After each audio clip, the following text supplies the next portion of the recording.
few weeks ago, we discussed a new book, Controligarchs, by author Seamus Bruner, on Microsoft billionaire Bill Gates, and how his dedication to pushing green technology might not be as altruistic as he was letting on.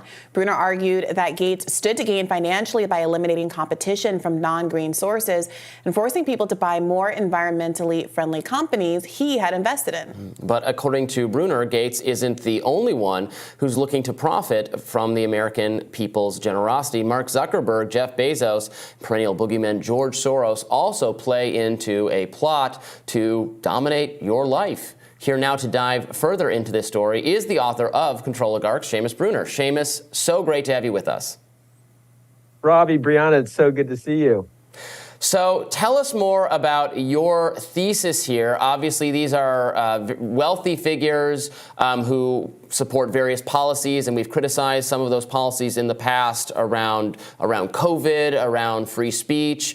Talk to us specifically about the green energy aspect of the Bill Gates agenda.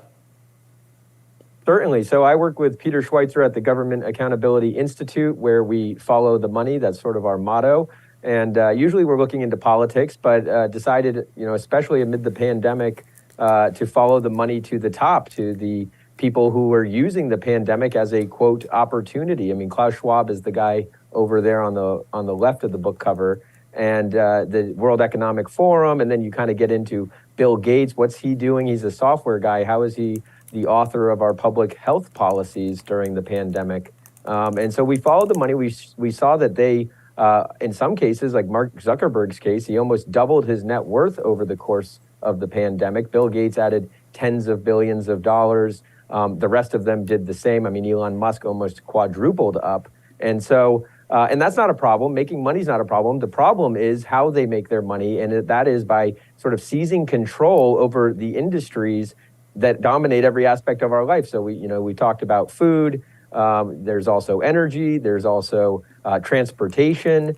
And these billionaires are different than the billionaires of the past. They actually think that their wealth and influence gives them the power and the authority to tell the rest of us how to live our lives. I am curious about this idea that they are different from the billionaires of the past.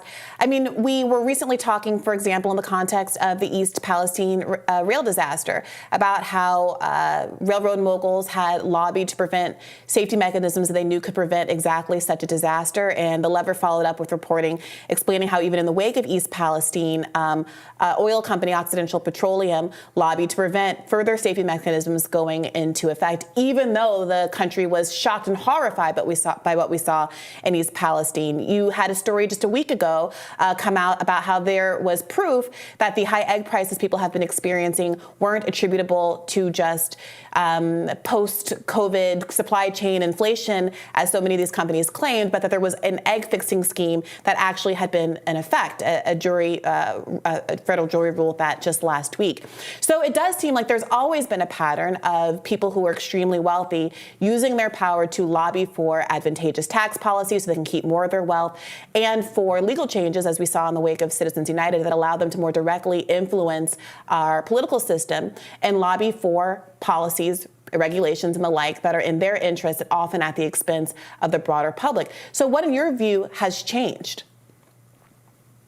Well, and to be clear, yeah, corruption is as old as time. And, the Rockefellers, for example, are a major entity in this book, going back to the early 1900s and what they're up to. And of course, you've heard of Standard Oil and destroying competition. So what this book is really about is the centralization of the industries, much greater than we've seen it before in the past. I mean, sure, you've got competition, but just take the food example. So for Bill Gates, we uncovered this strategy that Microsoft used in the 1990s. It got it into trouble with the Justice Department. There was the famous antitrust suit. And the strategy was called Embrace, Extend, Extinguish. And in the first phase, in the embrace phase, Microsoft would enter an industry, then they would expand their reach, they would extend their reach within the industry. This would be the internet browser industry. And all the time they would say, oh, nothing, we're not making any waves, we're just kind of making a great product. But then comes the extinguish phase, and that's where they extinguish the competition. In Microsoft's case, it was Netscape browser. and they wanted to, quote, cut off the air supply. So now you're seeing that in a lot of other industries, in energy, in food, where they want to extinguish the competition. And so Bill Gates, I mean, you played the clip the other day where he says the planet's going to be fine. That's totally different from what he's been saying for years. He's been saying for years there's a climate emergency, a climate disaster. This is why we need to ban cows. Now, the politicians who talk about these policies, they don't use the words ban cows. They say things like, use words like methane and reduction or something. But that is what they're extinguishing the competition there so that the fake meat companies, those provide the solutions to the hypothetical crisis that I guess Bill Gates says is not actually a crisis anymore. Yeah. So from my perspective, so I don't, you can disagree, Brianna can disagree. I don't care if a Bill Gates type figure gets to be really successful because he beats the competition or that they can't compete with him. I'm not big into the antitrust kind of stuff. I'm like, well, that's, tough luck. If Microsoft's better than everyone else, that's how it goes.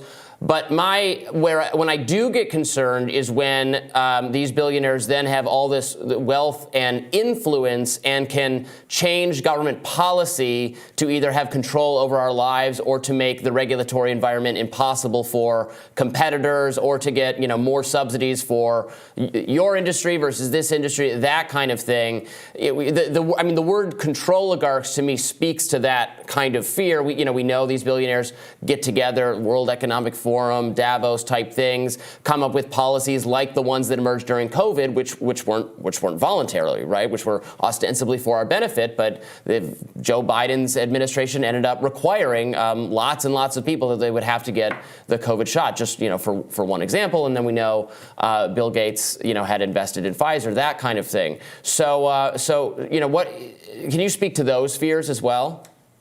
Certainly, and I agree with you. To your point, it's not a problem just making money by making a better product that people love and turn you into a gigantic corporation like Microsoft. The problem really becomes when you use your power and influence to change the regulations to make the playing field uneven. And so with the energy sector, the control that's happening there is sort of insane. I mean, I didn't think it was true, but just imagine for a second, you wake up in the middle of the night freezing. I mean, in the example in the book, people wake up in the middle of the night sweating. It's the middle of a heat wave. You go to your thermostat, you try to change the temperature in your home, but you find you've been locked out. The utility company has locked you out. You don't have control over the temperature in your own home. Amazon's making smart thermostats that have this capability. Google's making smart thermostats that have this capability. And so when their companies seem to benefit from you losing control over certain facets of your life,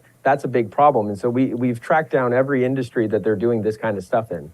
I wonder, do you cover some of the examples that come to mind for me in the 90s, automobile manufacturers and oil companies targeting and trying to kill electric car development, or some of the lobbying that utilities, to take your example, have done to try to prevent people from buying and installing their own solar panels?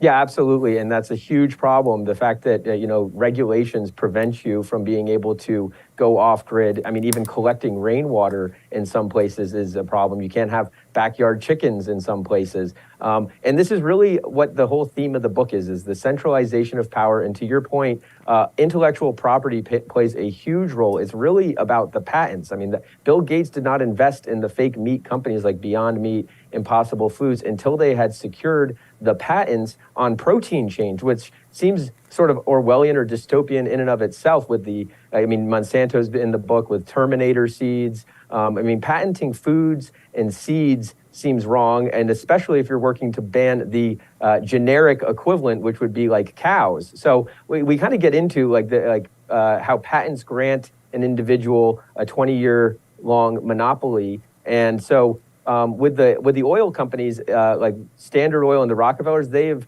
taken this new green position, but it's only after they secured investments into the so-called green companies. So solar and wind is really like the patented technology. Oil and gas is like the generic. All of the patents, in a lot of ways, have run out on the way to get traditional carbon sources of energy, which is why it's so cheap and abundant. But The new technologies, those are all patented, and you can't really have like a wildcatter, scrappy young guy go out and strike a claim in an oil well in the nuclear power or wind industries. There can be no Jed Clampett's, Beverly Hillbillies in the solar and wind and nuclear industries. They're tightly regulated, they're tightly controlled, and they're becoming tightly monopolized. Seamus, it seems like what you're describing in some ways is a kind of corporate capture that obviously billionaires, given their affluence, are able to affect. So I wonder what you see as a solution. The left-leaning response would be to say, let's look at antitrust, let's look at caps on wealth, or at least a wealth tax, to try to limit the extent to which these people can use their money to lobby government specifically for regulations that are favorable to them. What, in your view, is the correct response to this problem? Yeah, I'd be careful with regulations just because it can have unintended consequences. I mean, I think the biggest thing people need to do is take a personal responsibility and vote with their dollars. And buying local, as simple as that sounds, and it's actually harder than it seems because it can be more expensive. But not giving money to the monopolies as best as you can. Maybe starting a backyard garden in terms of the food. With the chickens and all of that. But it's really voting with your dollars. In terms of regulations, I think we need to stop funding these public-private partnerships. It's kind of like welfare for oligarchs. I mean, a lot of these supranational organizations like the World Economic Forum, why do they need our tax dollars to fund the World Economic Forum or the World Health Organization? Bill Gates has basically funded the World Health Organization, so why do we need to fund it? So there's a lot of taxpayer money that is going in the form of welfare to corporations that Bill Gates owns. TerraPower is his nuclear power company. That gets tens of millions, if not over $100 million in taxpayer assistance. And if it's a profitable idea, if it's a great idea, then they don't need the taxpayers' welfare. So thankful that you were here and bringing up the intellectual property aspect of this. I think that's really important and undercovered, and is something that both people on the right and left can be really worried about abuse of that entire concept, just being totally unfair and not in the social best interest. The book is Controligarchs, and we're so happy to have you here with us, Seamus Bruner. It's been a pleasure.